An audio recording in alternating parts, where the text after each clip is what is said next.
వ్యాపారం పేరుతో కోటికి పైగా ఎగనామం పెట్టే ప్రయత్నం చేసి న్యాయం విచారణకు అడ్డుకుంటున్న నిందితులు న్యాయం చేయాలంటూ బాధితుని వేడుకోలు. సోమాజిగూడ ప్రెస్ క్లబ్లో ఏర్పాటు చేసిన విలేకరుల సమావేశంలో బాధితుడు డిఎన్ రామకృష్ణ మాట్లాడుతూ తన దగ్గర సుమారు 1 సంవత్సరం నుండి 30 లారీల మొక్కజొన్న లోడ్ తీసుకున్న హైదరాబాద్కు చెందిన 3 సోదరులు అక్బర్, నాసిర్, అహ్మద్ 1,89,00,000 రూపాయలు ఇవ్వాల్సి ఉండగా తనను మోసం చేస్తున్నారని ఆవేదన వ్యక్తం చేశారు. బాధితుడు రామకృష్ణ మాట్లాడుతూ తాను కర్ణాటకలోని చిక్బల్లాపూర్ పేరసంద్రంలో రైతుల నుండి మొక్కజొన్న కొనుగోలు చేసి హైదరాబాద్లోని ఆరంఘర్కు చెందిన ఈ 3 సోదరులకు చెందిన 2 కంపెనీలకు విక్రయించేవాడినని తెలిపారు. తనకు చెల్లించాల్సిన బకాయి 1,89,00,000 అడగగా 2 నెలల క్రితం ఆరంఘర్లోని వారి ఇంటికి పిలిచి డబ్బులు సెటిల్మెంట్ చేసుకుందామని పిలిపించుకున్న పెదప డబ్బులు ఇవ్వాల్సింది పోయి తనపైన అక్రమాలు మరియు బెదిరింపులకు దిగుతున్నారని ఆవేదన వ్యక్తం చేశారు. బకాయి సొమ్మును చెల్లించకుండా తప్పించుకోవడానికి నిందితులు న్యాయ ప్రక్రియను అడ్డుకుంటున్నారని మా ఫిర్యాదు మేరకు కర్ణాటకలోని పేరసంద్ర పోలీస్ స్టేషన్లో క్రైమ్ నంబర్ 179/2025 కేసు నమోదైన నిందితులు హైదరాబాద్లో మాకు సహకరించని కోల్డ్ స్టోరేజ్ యజమానిపై తప్పుడు ఎఫ్ఐఆర్ పెట్టారని తెలిపారు. ఎస్ఎల్ఎన్ ట్రేడర్స్ జొన్నల వ్యాపారము ప్లస్ మేము రైతులన్న మేము ఇక్కడ హైదరాబాద్లో 3 అన్నదమ్ములన. ఒక అతను వచ్చి సయ్యద్ నాసీర్ అహ్మద్, సయ్యద్ సదాము, మళ్ళీ సయ్యద్ అక్బర్. ముగ్గురు అన్నదమ్ములు మా దగ్గర మొక్కజొన్నలు తీసుకొని వస్తారన్న. ఒక 1 ఇయర్ ఇంకా స్టార్ట్ చేస్తారు. అడ్వాన్స్ డబ్బులు ఇచ్చేసి ఒక్కొక్క బండి తీసుకొని వస్తారన్న. తీసుకొని వచ్చేసి ఏం చేస్తారు, 2 బండ్లు తీసుకొని డబ్బులు ఇస్తా తీసుకుంటా ఏం చేస్తారు, సరుకు నమ్మకం పెంచుకుంటారన్న. 3 అన్నదమ్ములు నమ్మకం పెంచుకొని ఏం చేస్తారు, ఒక కంపెనీ దగ్గరికి పోతారన్న. 2 అక్బర్, నాసీర్ అనేవాళ్ళు కంపెనీ దగ్గరికి పోయి వీరమణి బిస్కెట్ ప్రైవేట్ లిమిటెడ్ అని చెప్పేసి మనకి పెద్ద ఆర్డర్ ఉంది, 5 బండ్లు కావాలని చెప్పేసి 30 టన్నులవి 5 బండ్లు మా దగ్గర సరుకు తీసుకుంటారన్న.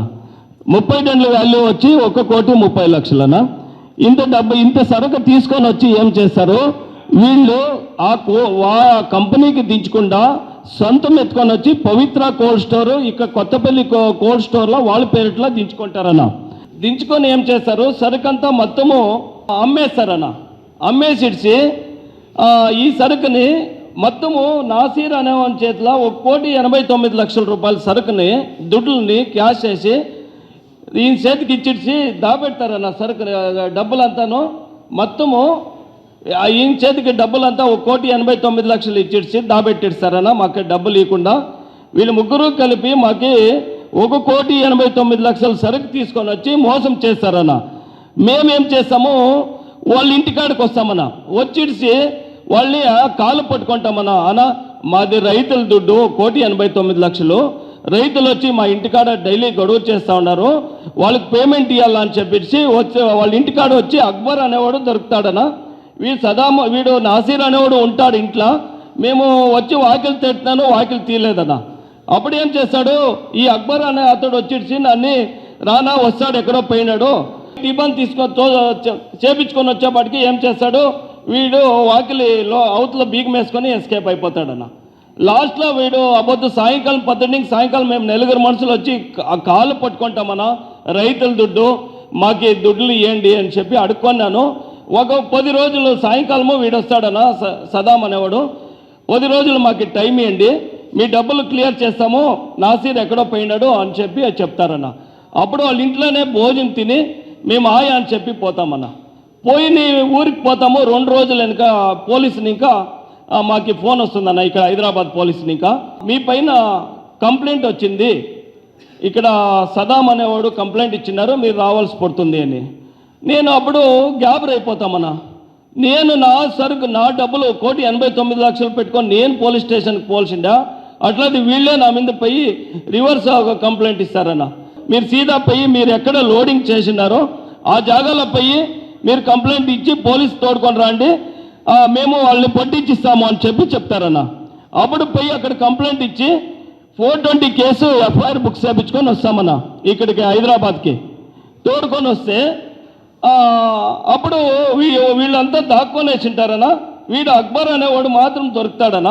దొరికి అక్కడ పోలీస్ స్టేషన్ తోడుకొని వస్తే వాడు మేము 10నే వస్తాము అని చెప్పి తప్పించుకొని వెళ్ళిపోతారన్న. తిరిగి పొద్దునే మేము పోలీసు నెల్లూరు కర్ణాటక నుంచి వచ్చిన పోలీస్ స్టేషన్ దాకా పోతే మరి ఆ హాస్పిటల్ది నేను అడ్మిట్ అయినాను అని చెప్పి స్లిప్ ఇచ్చి పంపిస్తాడన్న. మాకు ఆ రోజు దొరకలేదన్న. వాళ్ళు 5 జనం పోలీసుని తోడుకొని పోయి విజయవాడకు పోతామన్న. విజయవాడకు పోతానే వాళ్ళ ఇంట్లో ఒక ఆమె పోలీసు ఉందన్న. నేను ఎక్కడ వస్తే అక్కడ నా టవర్ చేసేసి వాళ్ళకి తమ్ములకి ఇన్ఫర్మేషన్ ఇచ్చి రామకృష్ణ అన్న ఇట్లా జాగాలనే వస్తూ ఉన్నారు అని చెప్పి వాళ్ళతో ఎస్కేప్ చేస్తుందన్న. మేము ఆవిడ 5 జనం విజయవాడకు పోతే 5 జనం పోయిన తక్షణము వాడు ట్రైన్ ఎక్కి హైదరాబాద్కి ఎస్కేప్ అవుతాడన్న. ఎస్కేప్ అయిపోయి చిన్న 2 పెండ్లాంలు 7 జనం బిడ్డలన్న ఆయనకి. పోతే చిన్న పెండ్లాం ఇంటికి పోయింటాడు. వాళ్ళ ఇల్లు చూసింటమన్నా. సుమారు 4 నెలలు ఇంకా బాధపడతాడమన్నా. డైలీ తిరుగుతాడమో, చాలా అవస్థపడతాడమన్నా. 1,89,00,000 అని ఆవిడ చిన్న పెండ్లాం ఇంటికి రాత్రి 2 గంటలకు పోతే చిన్న పెండ్లాం ఇల్లు అప్పుడే ఒక 4 కిలోమీటర్ అవుట్ సైడ్లో చేంజ్ చేసి పెట్టింటాడన్న. మళ్ళీ ఇప్పుడు అక్బరు ఇది వీన్ స్టోరీ అయినా నాసీరు సదాము ఇప్పటికీ కూడాను పరారీలోనే ఉన్నారన్న. వీళ్ళు చిక్బళ్ళాపురం కోర్టులో డిస్ట్రిక్ట్ కోర్టులో బెయిల్కి అప్లై చేసిండ్రు. బెయిల్ క్యాన్సల్ చేసిందన్న కోర్టు. మళ్ళీ ఇప్పుడును స్విచ్ ఆఫ్లోనే ఉండారన్న వాళ్ళు. సరుకు ఇక్కడ మేము పోలీస్ స్టాప్ చేపించిన సరుకుని మళ్ళీ కోల్డ్ స్టోర్ వాళ్ళ మీద కంప్లైంట్ ఇచ్చేసి సరుకు అంతా ఎత్తుతున్నారన్న. వీళ్ళు మరీ ఫ్రాడ్ చేస్తున్నారన్న. నాకు ఒకనికే కాదు ఇలాంటి మోసం చేసిండేది. కర్ణాటకలో 20 ఏళ్ళ ఇంకా సుమారు కోట్లు సరుకు ఎత్తుకొని వచ్చి ఇదే మోసమే చేసినారన్న. కర్ణాటక డిస్ట్రిక్ట్ కోర్టు వీళ్ళకి అరెస్ట్ వారెంట్ అట్లా పెట్టిందన్న. మళ్ళీ కోర్టుకి హైకోర్టుకి వీళ్ళే వేసిన అప్పీల్ పోయినారన్న. స్టే చేపించినారు. పోలీసు వాళ్ళని కట్టేపించినారు. స్టే చేపించేసి డబ్బులన్నా 1,89,00,000 నీళ్లు చెల్లినట్లు చెల్తా ఉన్నారన్న. ఎక్కడ పోతే అక్కడ పోలీసు వాళ్ళకి లక్షలు ఇచ్చి కొంటాము అంటారు, లాయర్లతో లక్షలు ఇచ్చి కొంటాము అంటా ఉన్నారు. ఇట్లా చేసి మాత అనాథలు చేసి పెట్టేసినారన్న. మాకు రైతులు దినము వచ్చి ఇంటికాడ గొడవల మీద గొడవలు చేస్తూ ఉన్నారు. రైతుల సరుకు అన్నది, రైతులకి దుడ్డు ఎలా మాకు లేని హింస పెట్టి తొందర చేస్తున్నారన్న. మీ మీడియా ముఖాంతరము మాది కర్ణాటకలో ఇది ఫుల్ ట్రోల్ అయిపోయిందన్న. మొత్తం ఇదే టెలికాస్ట్ అవుతా ఉందన్న. ప్రతి టీవీలోనూ అడుక్కుంటున్నామన్న. వచ్చి మా సొమ్ము మాకు క్లియర్ చేసి ఇచ్చేయండి. మా కోర్టు కచేరీలు వద్దు, రైతుల దుడ్డు మీతో నమ్మిచ్చినాము, అన్నదమ్ములు అని చెప్పి నమ్మిచ్చినాము. మేము ಯಾವ జాతి కులమో ఏమి చూడకుండా మీకు సరికిచ్చినాము, నమ్మిచ్చినాము అని చెప్పి అడుక్కుంటున్నామన్నా. మాకు ఇప్పటికీ స్పందిస్తూ ఉండలేదన్న. చాలా కష్టంలో ఉన్నాము. మాకు ఏమే చేసి మీరు ఇది న్యాయం చేయండి, మాకు కొంచెం అట్లా సహాయం చేయండి. వాళ్ళని పిలిపించి మీ ఛానల్ ముఖాంతరమే మీరు ఈడే న్యాయం చేసి ఇచ్చేయండి అన్న. వాళ్ళు దొరకరన్న మా చేతికి. మీ ఛానల్ ముఖాంతరం వాళ్ళ ఫోన్ నంబర్లు ఇస్తాను, వాళ్ళ పేర్లంతా ఇస్తాను. ఇక్కడే వాళ్ళు ఆరాంగఢ్లోనే ఉన్నారన్న. ఆరాంగఢ్లోనే వాళ్ళ ఇల్లు పెద్ద అపార్ట్మెంట్లు కట్టుకున్నారు. మరీ ఇదే పనేనన్న. వాళ్ళు చీటింగ్ చేయది, నమ్మించేది, జనాలతో మోసం చేసి సరుకు తెప్పించుకునేది, అమ్ముకునేది. దాంట్లో పెద్ద 4 అంతస్తులు అపార్ట్మెంట్ కట్టుకున్నారు. వాడు సదాం చెప్తాడు, నీ డబ్బుల్లో అంతా మేము గోల్డ్ కొన్నాము, గోల్డ్ కొనేసినాము, ఇప్పుడు సిద్ధానికి ఇచ్చేలేదు నీకు అంటారన్న. నా డబ్బులు అమ్ముకొని సరుకు తెప్పించుకొని అమ్ముకొని మేము నమ్మిండే తప్పుకి నా సరుకులు అమ్ముకొని నువ్వు గోల్డ్ కొని దాబెట్టుకునే అవసరం ఏముంది? ఏమన్నా ఇది న్యాయమో ధర్మొద్దా? మాకు న్యాయం చేసేయండి అన్న. మాకు చాలా అన్యాయం అయిపోయినాము. వీళ్ళు ప్రతి ఒక్కరికి ఇదే పనే చేస్తూ ఉన్నారన్న. మొత్తము ఏమి మరి ఇదే నమ్మించేది, సరుకు తెప్పించుకునేది. ఫస్ట్ అడ్వాన్స్ పేమెంట్ ఇస్తారు, తీరుగా ఇస్తాము అని చెప్పి నమ్మించి ఒక లోడ తెప్పించుకొని టోటల్ 9 లారీలు సరుకుది నాకు దుడ్లు అన్న. ఇంత మోసం చేసి ఈ పొద్దు న్యాయమే లేకుండా అయిపోయిందన్న.